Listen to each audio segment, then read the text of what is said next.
mean, I just want people to know she's gone for good reason, but in this case, it's not a good idea to say she's on vacation. No, I would.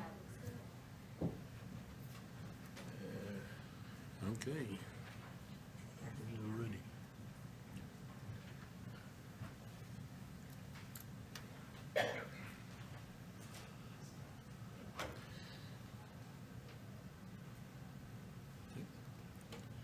This time we'll call the September 21st, 2021, 1:30 session of the Borger City Council to order.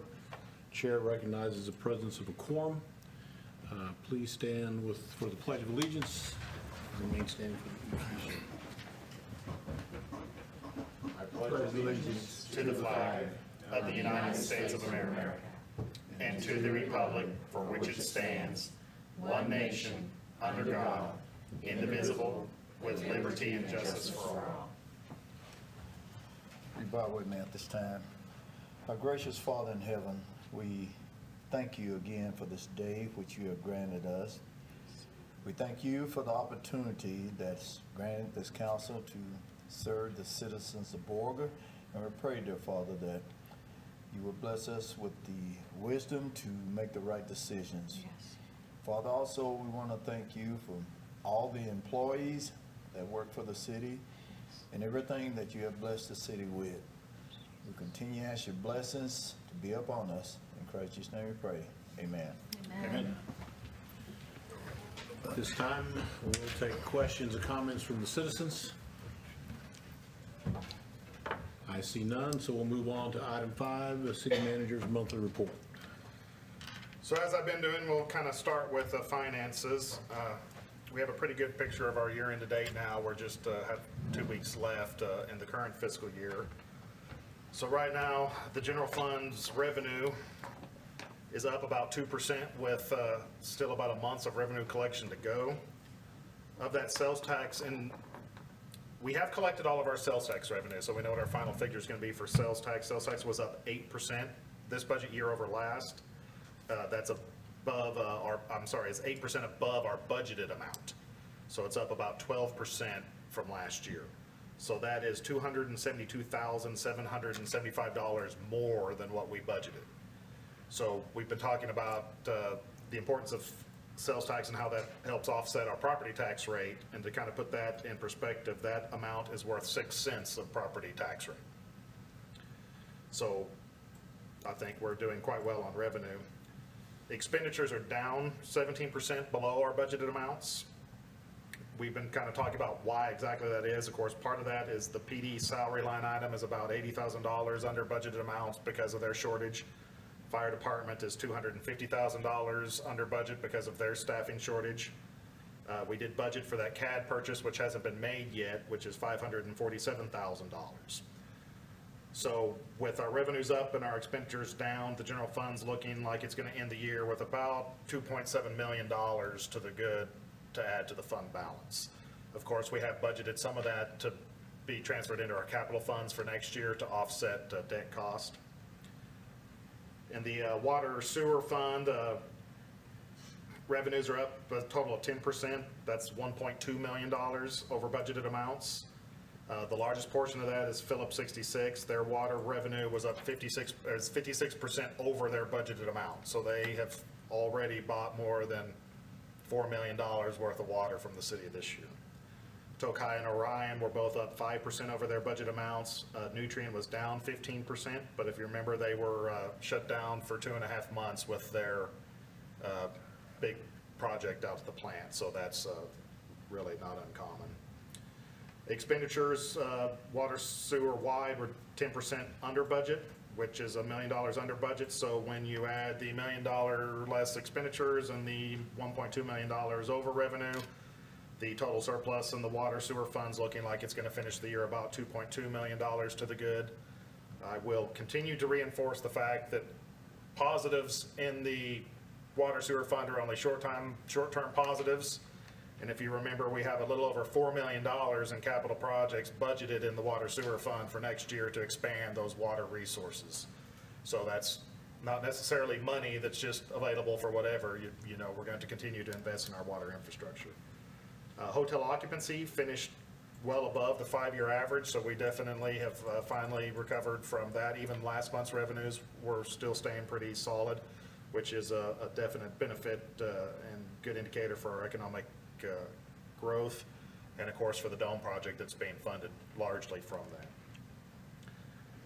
So some updates on our projects. You'll notice the downtown parking lot is finally getting close to being finished. They should finish up the brick pavers this week, and then we're only waiting on landscaping rock and trees. The lighting has been actually hooked up to electricity, so I think if you go by there at night, it's all nice and lit. I haven't quite had a chance to get by there at dark yet, but since it's finally starting to get darker earlier, maybe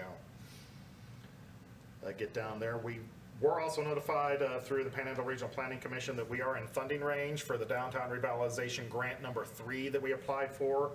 What that means is that we will be funded for that project. While we have not received our official funding notification yet, we do expect that in the next 45 to 60 days. So if you remember, that project will fund the demolition of the building we bought at 420 North Main for the eventual future pass-through park between the new parking lot and the 400 block.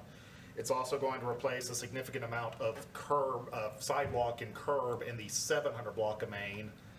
The biggest cost there is kind of there in front of Jalisco's, down just a little bit from the city parking lot, where you've kind of got that multi-layered sidewalk. Well, I hate to call it a sidewalk because there's not much of the sidewalk left, but that will take care of that. It will also improve the handicap ramps at those intersections. And of course, that will tie in nicely to any future street project or improvement that we do in the Main Street area to tie that together. So we're excited to get that project done. Again, it's a 75 funded, 25% match, so that's a $350,000 worth of grant funding, and we'll probably invest more than the $25,000 to probably do it all, but it'll still be maybe $100,000 cost on the city's behalf, while the state's picking up $350,000. So that's definitely an exciting opportunity there as we continue to improve downtown. The dome is progressing quite well. If you keep going by there, it seems like there is good progress every day there. We have finally now at least have delivery dates for all of the material that they had been worried about that might create lead time issues. The rigid foam insulation for the roof was here today and actually started roofing today. So that was really kind of the last item they were really concerned about. So you notice we did get our 30-foot metal studs in, so the banquet hall portion is actually close to being sealed in, and brick work is continuing. Roughing continues. We did post a new video onto our social media platforms and on the city's website to walk you through it. And of course, we do continue to post weekly update pictures on the city's website at borgertx.gov too, for those that would like to see that. The utility project in the 500 block, the sewer line has now been completed. They've reached the water line, and they're continuing to work through tie-in, but we're just about, I think, done with the 500 block other than the service tie-ins, and so they're getting ready to move down to the 400 block. So we are progressing with that. That timing will be good and bad because they'll be in there now. Now that the parking lot's almost finished, they won't be in the way of the parking lot progress, but I don't know, it'll be a little bit frustrating to have this nice new parking lot and now the alley's gonna be all torn up. But they will work in stages as they work through it, so the whole alley shouldn't be closed at one time, at least to pedestrians. So there might be still some opportunity to work, but we will have nice sidewalk for everybody to walk around to the front side of the street to walk to where you're going in the 400 block.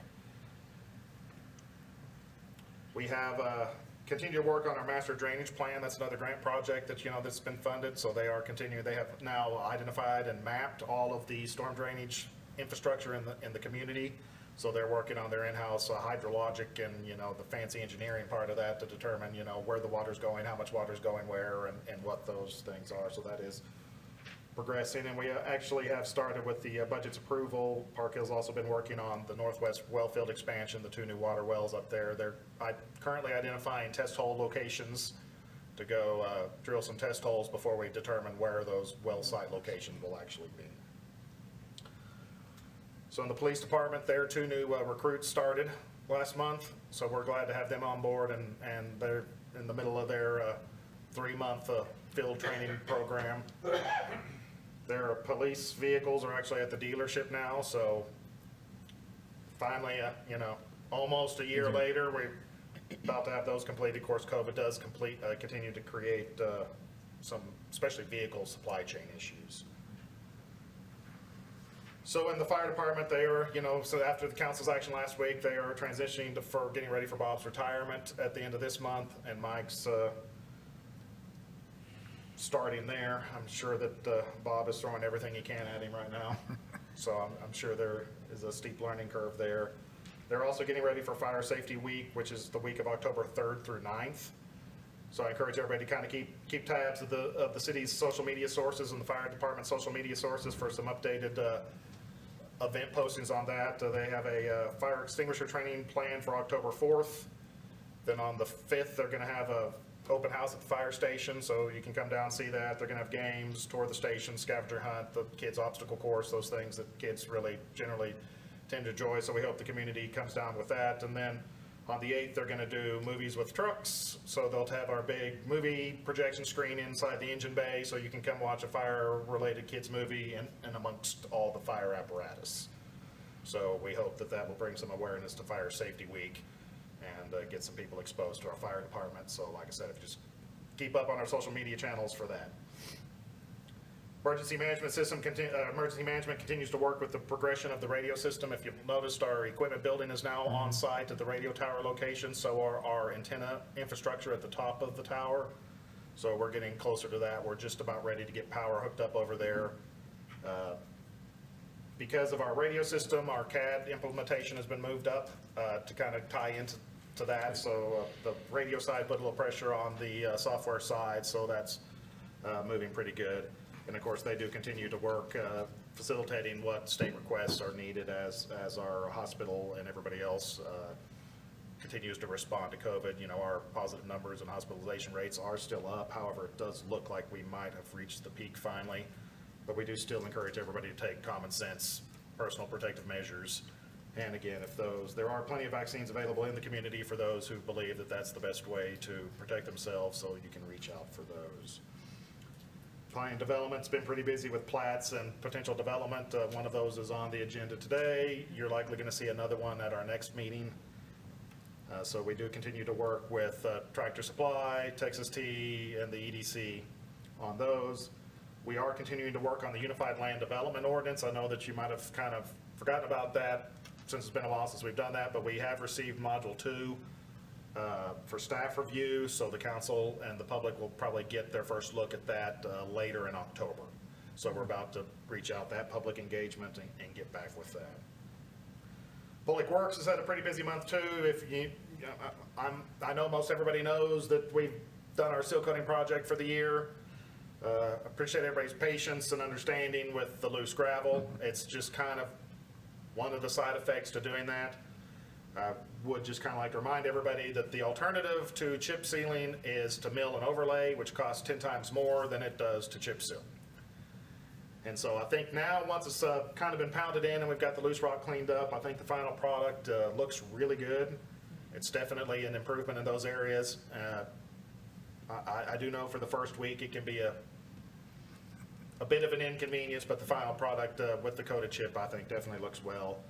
And we are kind of learning as we go through that, doing that ourselves in partnership with the county to try to increase the amount of coverage we've got. But we'll have a report due in November on the progress of the TUF. The ordinance requires an annual report to the council and the public on what that money has provided. And I think everybody should be pretty pleased with what that's done. They do continue to work on the curb and sidewalk project in the Coble Street area near Roberts as we continue to expand safe access to the parks with that money as well. I got a question on that. Somebody asked me who picks where? Well, we have a master plan of what that sidewalk route needs to look like. And so some of it is based on ease and accessibility. Okay. Some of it is park location. And so that our plan with that is to connect North Hughes Park, which is, I guess the kids call Skittles Park, with Paul Belton. And so that's kind of our shortest, easiest route to connect a park to a school, which is the overall goal of the safe routes to school, safe routes to park that the comp plan has done.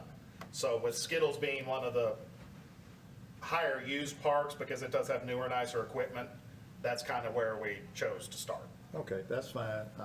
I got asked that when I stopped by to look at them working, and I'll get back with you.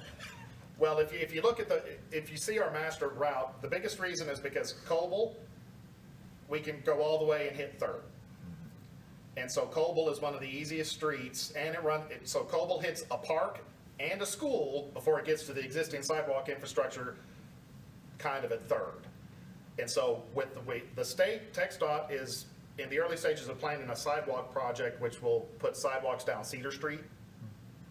And so Third Street would give us ability to connect into that and kind of up there at Cedar. So that's where we did that. We also have some drainage issues right there at Thompson and Coble. Yes. So since we needed to add curb, curb and sidewalk kind of have to go together.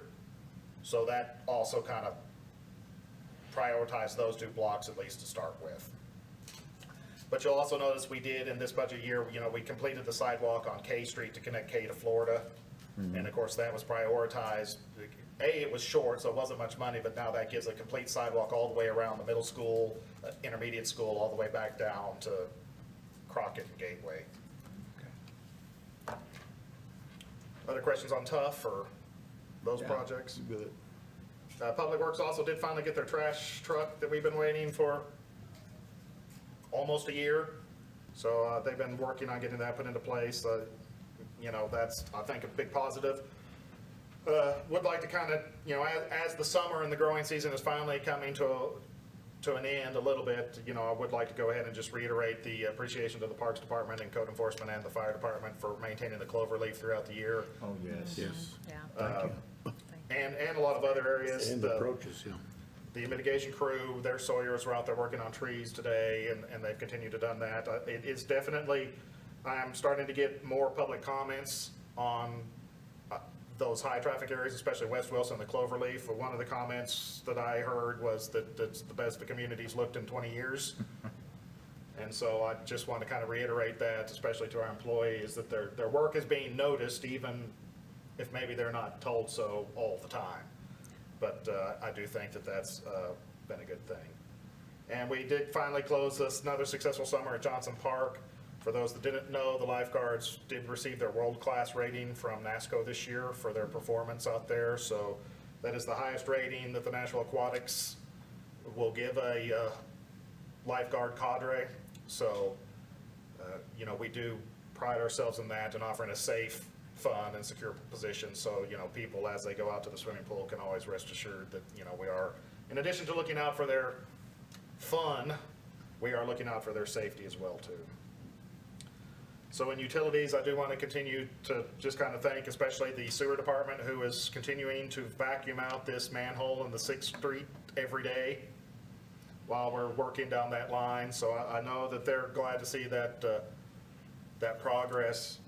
The water department's always has also been very good. This last month, we've replaced a couple of fire hydrants on short notice that had some issues, and so we're starting to get that communication worked out, and I appreciate that.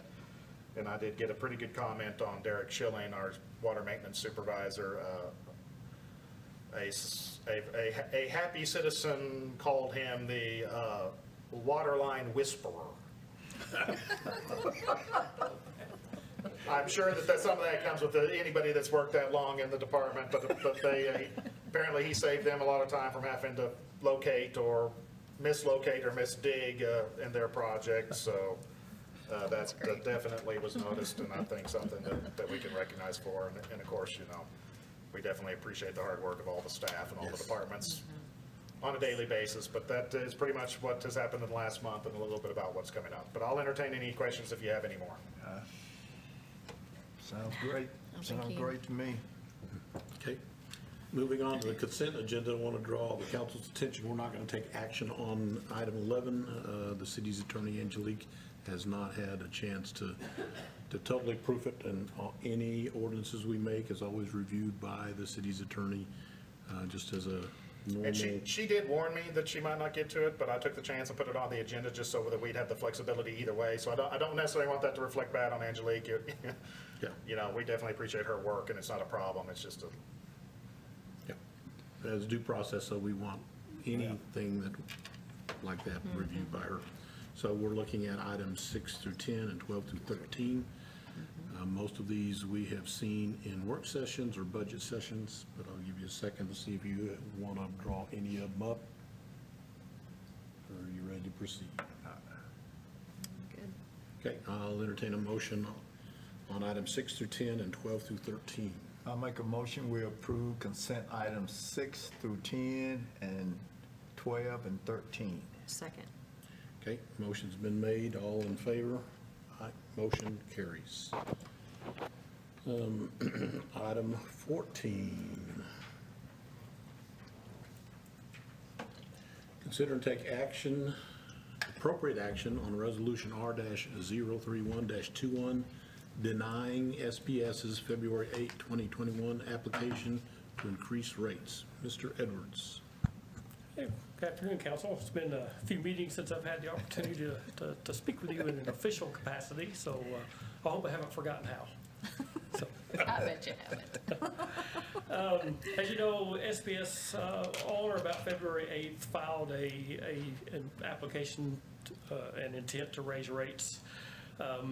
This council, sometime in March, I believe, suspended that application as kind of our practice so that we can take a look at that application. You know, SPS is a bundled utility, which unlike ERCOT, where you have competition, the city councils of the various cities, the Office of Public, they are the competition that keeps those rates in check. SPS, as you know, over the last several years has made huge investments in infrastructure, which in my opinion is good. You know, take what happened down in the ERCOT region in February during that cold spell. You know, that they were not prepared for that. And while we had a little bit of issue up here, we really came out of that almost scot-free. So that's because I think in combination, the SPS in combination with the regulatory authorities in the area have made wise choices as they invest in their distribution and generation infrastructure. So unfortunately, that all costs money. So that application to increase rates was $143 million, you know, is annually. And that, you know, basically covers the in-service of the Hale and Sagamore wind generation farms. A couple of years ago, you know, we did a CCM with them, an agreement, you know, on those farms. That was not a rate issue, but basically it was, you know, approving that investment and covering that certificate of convenience and necessity.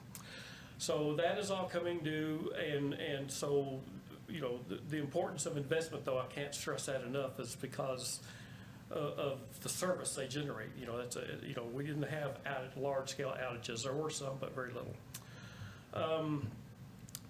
Their current rates, because of an agreement in that CCN case, became what they call temporary rates on March 15th of this year. Temporary rates then, when this rate case is ultimately settled, then there will be either a credit or a surcharge back to March 15th for whatever rates are ultimately implemented in this case. That helps reduce the regulatory lag, you know, for that. And it also actually makes it easier to do a rate case. It draws it out a little longer, but you're not trying to hurry through it so that you don't, or at least SPS isn't, you're not losing all that money. You know you're going to get it if you're deserved it. It's just a matter of when. So that's really not a big deal. In addition, you know, we present these rate cases usually as a percentage of the base increase, and then it's offset a lot of times by natural gas, especially if gas is going down, those offset. It's no different than in this particular case. However, what's not usually presented is if there are multiple cases going through either the city like this or a fuel reconciliation case through the PUC, which the city has no jurisdiction on, you know, the end rate payer pays the cost of all of those cases at one. This is really an instance of that. You know, this is about a 23% increase in base rates, and it offsets with a reduction in fuel costs. It makes it about a 3 or 4% increase. However, there's a simultaneous fuel reconciliation case.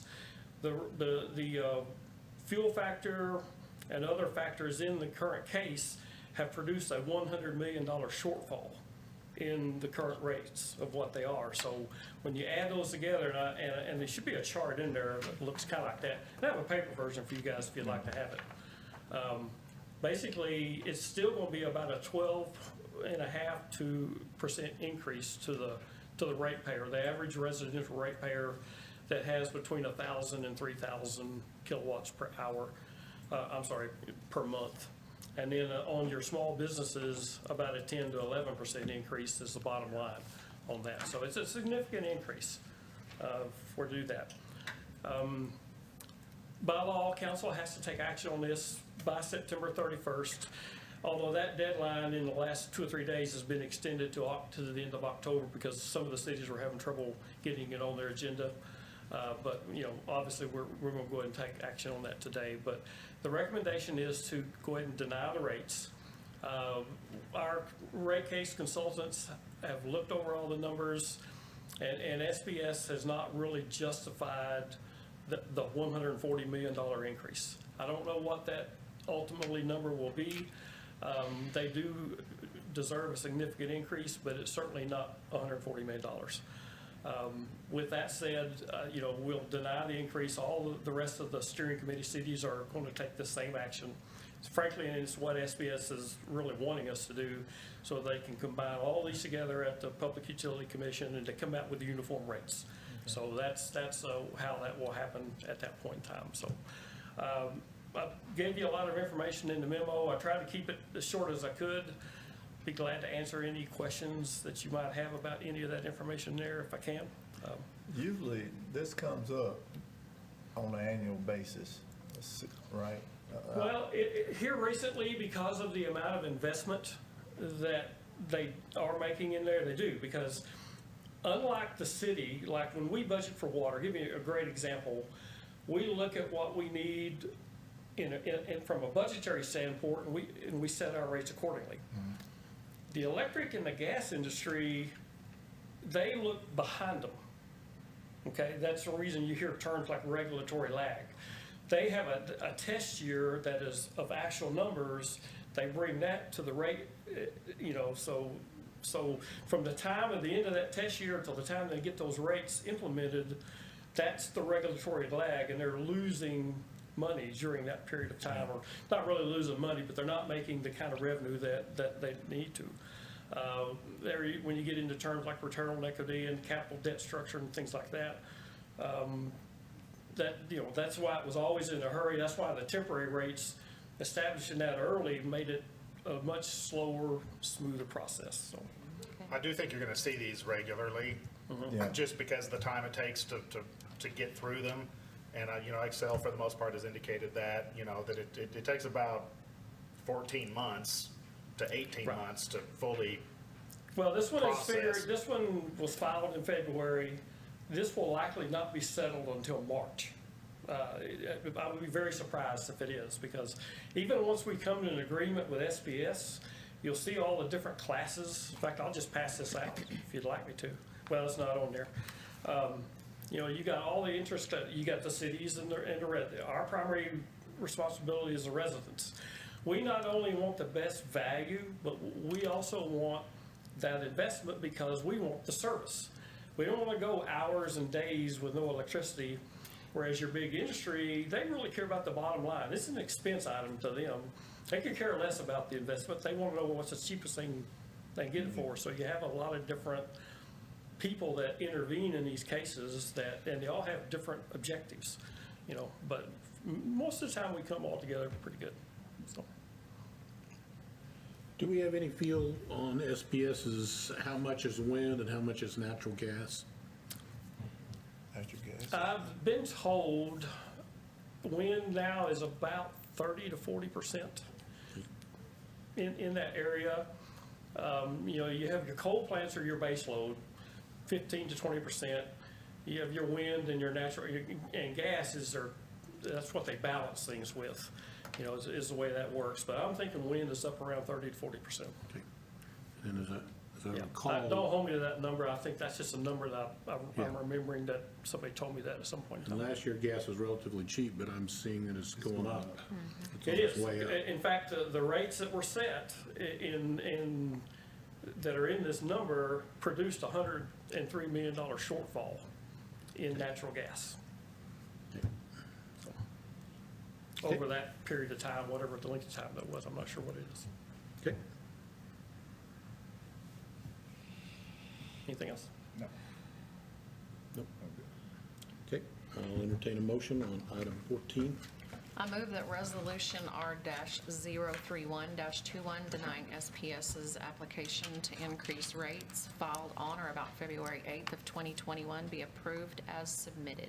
I'll second. Motion's been made in second. All in favor? Aye. Motion carries. Thank you. Thank you, Eddie. Item 15, consider and take appropriate action to award a bid to Taurus Technologies for the audiovisual equipment and associated services for the Dome Civic and Convention Center in the amount of $353,144, utilizing TIPS Interlocal Purchasing Contract, System Contract Number 200105.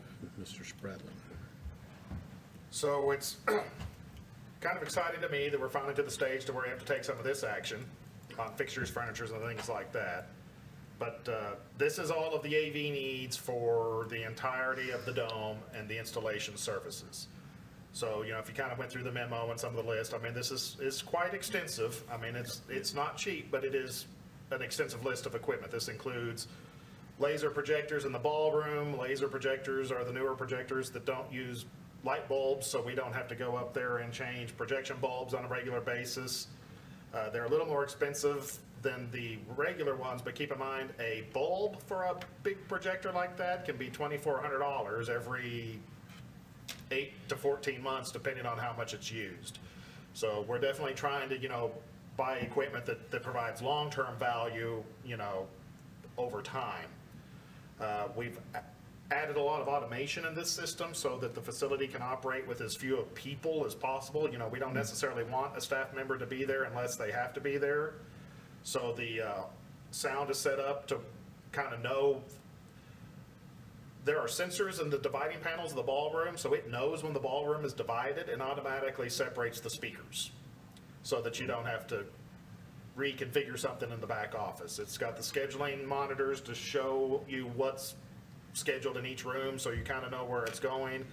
It's got display in the lobby to kind of advertise and show things. It's got the public address announcement system.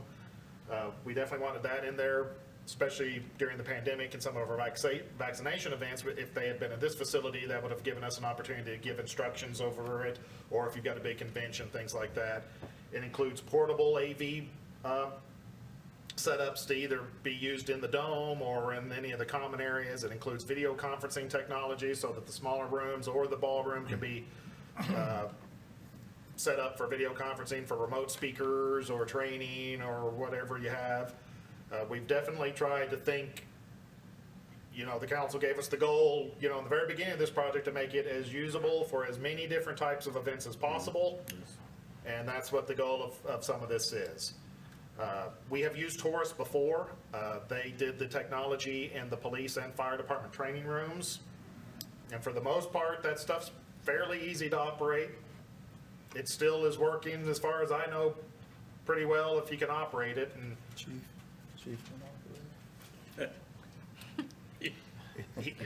the chiefs, because the other chief isn't here. I'm not talking about the future chief. I'm talking about the still current fire chief. I can't, you know, single any one of them out because both of their technology skills are about on par. But So it's user-friendly, in other words. I have seen them operate both systems pretty well. Now, that doesn't mean that they can operate the computer once they get the computer turned on, but the projections and the screens and all of that stuff, I think even that they can drag and drop. So, I mean, I've been pleased with that setup. You know, it's definitely it's worth a little bit of money to make sure that we get a system that people can use. If we Yes. spend less money, but it's so complicated that nobody uses it, and especially in this setting where we want to be able to support all sorts of different types of events, this includes, confidence monitors, different ports to plug in your own computer, wireless transmission, audio, sound. So this is a pretty much everything. It includes the projection lifts, so that in the ballroom, what's nice is we've spec'd lifts so that when not in use, the projectors will lift up into the ceiling, and we'll have a finished, the bottom of it will match the finished ceiling, so it'll be out of the way. So if you don't need any of that stuff, it's a nice clean look. But if you do need it, it pops down, and all of that's automatic. You drag that you want to project, you drag a computer to a room, and it knows, and the lifts will drop, the screens will drop, and the projectors will turn on. So we'll have a smart dome. Yes. Okay. Because like I said, and a lot of what we've talked about and a lot of things we've been doing is trying to reduce the number of people that, or the amount of support staff required to support an event. It is on the TIPS interlocal cooperative purchase, was actually started to support school districts, but it is another form of a state standard cooperative purchasing program. You'll notice if you look through the individual items, there is a nice discount on the prices. I think the non-discounted price was about $780,000. And so our final bid price is $353,000. So there is a nice discount on some of this stuff. But I'll entertain any questions that anybody might have on any of that stuff, but. It's a lot of equipment. I don't have any questions. Okay, I'll entertain a motion. I move to award the bid by Taurus Technology for the audio-visual equipment and associate service for the Dome Civic and Convention Center in an amount of $353,144, utilizing TIPS interlocking purchase system contract number 200105. Second. Motion's been made to second. All in favor? Aye. Motion carries. Item 16, consider and take appropriate action on a professional services agreement between the City of Borger and Park Hill for engineering services related to the West Wilson Street utility expansion in the amount of $152,200. Mr. Spradlin. So the next two items, I just kind of want to remind kind of how the procurement process for professional services works. So you actually don't procure by price, you procure by skill set first, and then you can negotiate a contract. So many, many years ago, the procurement process to select Park Hill as the city's engineer has already occurred. So now that's why we come to you a lot of times with individual projects for the contract amount. And so Park Hill being our city engineer, we've reached out to them as we've been dealing with a lot of potential future development in the West Wilson area back with the future tractor supply and the HTO and some other things coming in there. So we have city ordinance requires the developer to bear the cost of extending utility services to their location. City ordinance also specifies that if there is a downstream cost required for the city to increase water main sizes or other infrastructure, that the city has to bear that cost. So we're trying to be a little foresightful in this process, and so instead of making Tractor Supply extend only what they need for their business, we wanted to go ahead and engineer a system that would support the full development in that area. And so that's what this contract is doing. Now, we will eventually enter into some sort of Chapter 380 agreement to offset the city's portion of the extension cost with Tractor Supply, but Tractor Supply will likely install the entire system, but we're planning on designing the water line connection from the transmission line that's on the section line, tying it back into the dead end at United Express. And so that provides additional benefit to the rest of the city, because then we have another way to backfeed water if there's a failure somewhere else on the city side, city system on the other side. So of course, Tractor Supply wouldn't need to connect those just to get them water, but there is a benefit to going ahead and doing that and providing system benefit and benefit to the whole city. At the same time, the size of lift station that Tractor Supply would need could be much smaller than what a future designed area would be. And so we're going to make them extend the gravity line for their size, and we'll prorate the cost of that. But this is for the service to go ahead and engineer the complete utility extension, including water and sewer, from where it stops now at United Express to the end of the section line just past where the Tractor Supply is going to build. So this system will support about 70 acres that we know are up for sale and possible development right now, and probably more. The location of the lift station will definitely be able to support more. And so that's what this item is about. Other questions, or, I know we've talked about this a little bit, in work sessions and stuff, and you knew it was coming. We're just finally to the point of formalizing the agreement with Park Hill. Discussion, questions? I'll entertain a motion.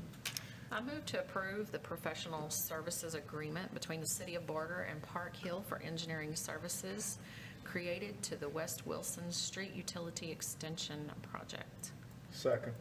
Motion's been made and seconded. All in favor? Aye. Motion carries.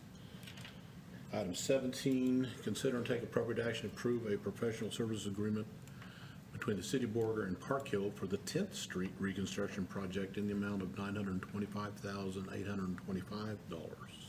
Mr. Sprathman. So John with Park Hill is here in case y'all have questions for him, or in case he needs to throw something at me when I speak out of line or say something that maybe, I shouldn't in regards to all of this. But, back in 2018, we conducted the street assessment survey to identify and kind of prioritize street projects that needed attention. 10th Street was identified as in poor condition. Now, that same street assessment, for the most part, recommended focusing on fair streets and not poor streets. 10th Street's the one exception to that, because 10th Street has the highest traffic count of any city maintained street. And so this is not something that, this is not a poor condition residential street with low traffic. This is a poor condition arterial feeder that a significant amount of traffic goes through. It's highly visible in our community, especially for those visiting our community for industrial services or going to and from the plant. So the council, directed us to find ways to support street improvements, and one of those was the creation of the TUF that was recently approved last budget year that started in this budget year. So the goal of that TUF from the beginning was to support the debt payment on some of the known large capital construction projects. So with the year of TUF collection under our belts and kind of moving forward with the CIP plan, we have identified 10th Street as one of the high priority street projects to be supported with that funding. When we talk about 10th Street, we're also talking about the Meggert parking lot in this. The city accepted that parking lot from the Meggerts back, I think, in the early 90s. And so that thoroughfare is us, so we are including a little bit of that. 10th Street is also a little unique of all city streets in our previous procedures because it is technically a state highway. However, we're responsible for the maintenance. That pretty much goes back to 10th Street wasn't a spur when Main Street was the state highway. And then the state came through and built Cedar Street as the state highway.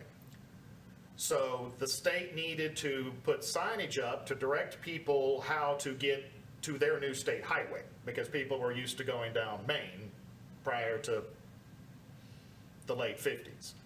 So when we signed our maintenance agreement with TxDOT, as did all other cities, they designated 10th Street as a spur so that they could maintain signage to direct people to their new state highway. So pretty much all they did was take over an existing city street. I mean, 10th Street's been there since all of that time, but 10th Street was just a city street. The state took it over so they could put signs on it, which is why they maintained the traffic light there too, because they wanted to direct people to their new state highway. So now here we are 70 years later. It's a state highway, but we have to maintain it. So this project will include the complete reconstruction of 10th Street. This is not something that we can just patch. There is base failure in several blocks. This includes drainage assessments, curb replacements, the drainage structures. It includes lighting. The comp plan and the downtown plan both have identified that when possible, we should take, beautification and appearance standards into effect in our capital plan. So, the feedback from the community and the council has been that maybe we want to do a little more here than just the street to kind of make that highly traveled corridor a little more aesthetically pleasing. So it does include decorative lighting throughout, and it does include the lighting enhancements and parking lot enhancements in Mega Shopping Center, or the parking lot right there, which I think could be a good economic development tool for and that, you cannot argue that corner is a highly visible, highly traveled corner. So we have an OPC, total OPC on the project of a little over $4.5 million, and we're to the point now to where we're ready to start the surveying and the design work, which is what this, of course, this contract is all inclusive for the entirety of the project, including construction management and oversight. If approving this contract does not approve the entirety of the project. So there will be several other steps that the council has to take before the project progresses, because there is a debt issuance and some of that stuff. So I don't want you to think that you are locking yourself into that at this point. Although we have approved it in the budget, there are still other steps. Pretty much what you're locking yourself into right now is to start the survey work and the design work to get a bid specification so that we can put it out to bid and get firm pricing before we move to the next step. And so, of course, if we don't authorize any of those future steps, then the contract won't be paid to its entirety. There are some unique exceptions in designing, since it is a state road. We have to coordinate with TxDOT, which is increasing the cost on some of that stuff, because we kind of gave that away when we did that back in the 50s. And it does include a significant amount of public outreach. We've got to coordinate with all the businesses in the area. It's going to change the probably parking pattern, and we need to get some input and some involvement with them. So it includes some of that we haven't normally had to pay for in previous projects because they weren't as impactful. But that's pretty much the sum of it. If you have questions for John or for me, we'll do the best to answer. But I think for the most part, I think they're ready to get this going. It definitely needs some help.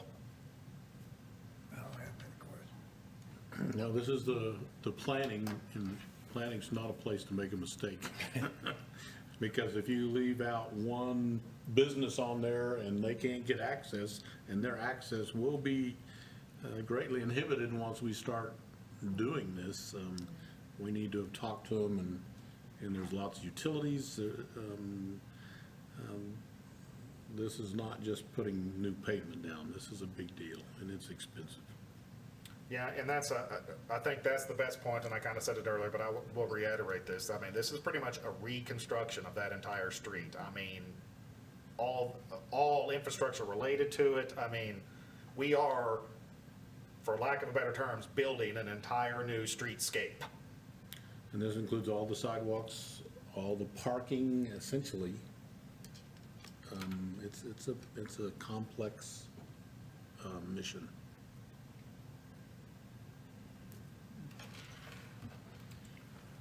Other discussion? Questions? Okay, I'll entertain a motion. I move to approve the professional service agreement between the City of Borger and Park Hill for the 10th Street reconstruction project in the amount of $925,825. Second. Motion's been made and seconded. All in favor? Aye, motion carries. Item 18, consider and take appropriate action on a request from Borger, Inc. for the final plat of a 129.72 acre tract of land located in Section 35, Block Y, Arnold and Barrett Survey, Hutchinson County, Texas, to be known as the Borger EDC Industrial Park Unit Number 1. Ms. Linder. Hi, yes, thank you, council. This application, this is a pretty routine procedure. The purpose of the plat is to go ahead and dedicate what will be the future the city roads, which are currently labeled Prosperity Road and Prospect Road. And also to set the lot lines for the entire say, first phase, which is about 40 acres. And so by setting the lot lines and by dedicating those public roads now, one, we ensure that there's suitable access for all the lots in the first phase.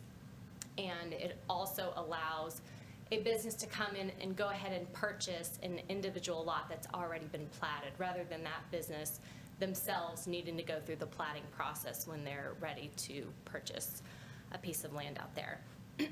If each business or each buyer platted their own lot, it adds about 45 days of planning time on that business's part. So by us platting all of it at once, it can potentially just expedite that process in a sale and in development for business out there. We have received an offer on one of the lots, which is what kind of initiated this platting process to go ahead and get this done.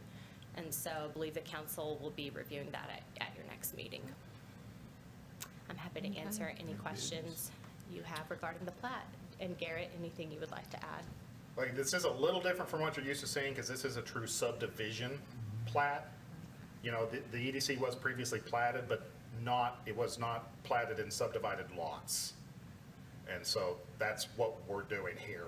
And so you see a little more on there than you would normally see on like the Tractor Supply plat you recently did. It was one lot, because they weren't subdividing they weren't platting a subdivision. This would be more like what you would see if you were seeing a single family, subdivision being platted, where a potential homeowner could come in and buy one lot and build a house on. And so we're doing the same thing, but for commercial businesses here.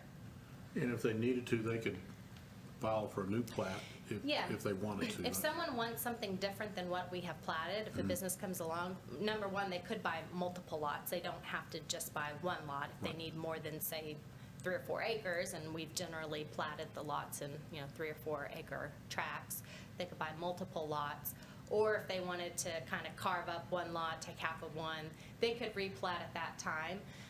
There are not an infinite number of ways to plat these lots, because the roads are set. Right. The water and the sewer have already been installed. So without digging water and sewer out of the ground and relocating them, you can't just do anything out here. The lot depths are pretty much defined by where those roads are located. And so it gives us some assurance that, it makes sense. Right. That these lot lines make sense. On the back portion of the business park, because you'll notice it's 129 acres, and I mentioned to you the first phase being about 40. So the balance we're leaving all is just one big giant tract. So if there is a business that comes along that needs 20 or 30 acres, that back there, that's very flexible, because we haven't laid down utilities in that back portion. There haven't been roads planned in that portion yet, and so there's still a lot of flexibility for a large user in the southern portion of the business park. We anticipate the users up front to be more the kind of business that would be putting up a shop or a warehouse with a yard and some parking, and those are generally 2, 2.5, 3 acre lots, and so that's what we've platted. That's awesome. Good. Yeah. Any other questions? Nope, thank you. Thank you, Katie. Thank you. Planning and Zoning Commission has approved it and recommended it for council approval. So Okay. Well, I'll entertain a motion. I move to approve the final plat for 129.72 acre tract of land located in the Section 35 Block Y Arnold and Barrett Survey, Hutchinson County, Texas, to be known as the Borger EDC Industrial Park Unit Number 1. I'll second. Motion's been made and seconded. All in favor? Aye. Motion carries. Item 19. Consider take appropriate action to cancel the regular meeting of October 5th, 2021. Mr. Spradling. So we talked about this at our work session. The next meeting conflicts with the TML annual conference that a quorum of the council will be attending. And so I've suggested that we cancel the meeting, and we don't have anything pending to really need to reschedule the meeting. So the recommendation was to cancel. If something does come up, we can't always schedule a special meeting, but we just need since it's a regular meeting, we need official action of the council. But I'm excited for everybody to get down to an in-person conference again and get that networking and learning. There's always a lot of good information and a lot of good learning that goes on down there. So it's I think definitely worth postponing one meeting for. Discussion? Okay, I'll entertain a motion. I move to cancel the city council regular meeting for October the 5th, 2021. Second. Motion's been made and seconded. All in favor? Aye, motion carries. Item 20, consider and take appropriate action to adjourn. I make a motion that we adjourn. I second. Motion's been made and seconded. All in favor? Aye, motion carries. This meeting is adjourned. Thank you, y'all.